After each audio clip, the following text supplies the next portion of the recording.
হ্যাঁ নবীন ভাই কি করতেছেন? এই ভাই পাইপে প্যাচ কাটতেছি। পাইপে প্যাচ কাটতেছেন? হ্যাঁ এটা কি পানির পাইপ? হ্যাঁ হ্যাঁ ও, এটা দিয়ে প্যাচ কাটি কেমন, মজা কেমন? মেশিন প্রথম অবস্থায় এটা আপনার সেট আপটা আমরা বুঝি নাই। আচ্ছা আচ্ছা। তবে আস্তে আস্তে সেট আপটা একটা পাইপ প্যাচ কাটার চেষ্টা করার পর আজকে বুঝলাম। হ্যাঁ হ্যাঁ তো এক হিসাবে ভালো।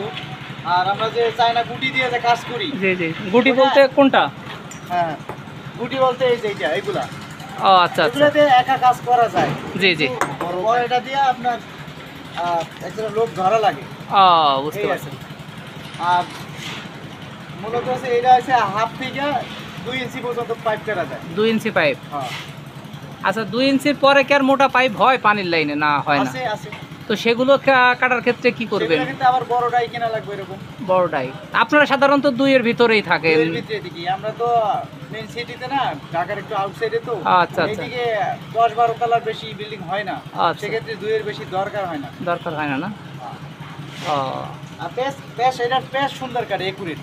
ও। প্রিয় দর্শক দেখতেছেন তাহলে আমাদের পাইপে কিভাবে প্যাচ কাটে, কারণ আপনার 20 ফিট একটা পাইপে 2 মাথায় প্যাচ কাটা থাকে কিন্তু। সমস্যা আছে। হ্যাঁ হ্যাঁ সমস্যা রয়েছে, আমরা যে পাইপটা কাটি, জি বিভিন্ন কোম্পানির পাইপ আসে আমাদের কাছে। জি জি। বিভিন্ন কোম্পানির পাইপ, কোনো পাইপ হার্ড হয়, কোনো পাইপ একটু লাইলন কোয়ালিটি হয়। যেগুলো হার্ড হয় ওগুলো ফাইটে যায় প্যাচ কাটার সময়, কিন্তু চার ফলে হয়, চাল হইলে ফাইটে যায়। আর যেগুলো লাইলন ওগুলো ডাইভার দাঁত বৈশা যায়। আচ্ছা সেক্ষেত্রে আমরা কি করি, এই পিছনে একটা শর্ট পিস ঢুকাই নিছি। আচ্ছা আচ্ছা। শর্ট পিস ঢুকাই নিছি অন্য একটা পাইপ। এটা 1.5 ইঞ্চি পাইপে আমাদের 1.5 ইঞ্চি শর্ট পিস ঢুকাইছি। আবার 1 ইঞ্চি পাইপের ভিতরে 1.5 ইঞ্চি পাইপে আমরা 1 ইঞ্চি শর্ট পিস ঢুকাই, যাতে ভিতরটা চাইপে না আসে। মুখটা যাতে চাইপে না যায়, আচ্ছা যাতে ও প্রেসার দিলে যাতে ডাইবে না যায়। ডাইবে গেলে তো দাঁত বসে যাইব। বুঝতে পারছি বুঝতে। এমনিতে কাজ করে আরাম আছে। আচ্ছা ঠিক আছে।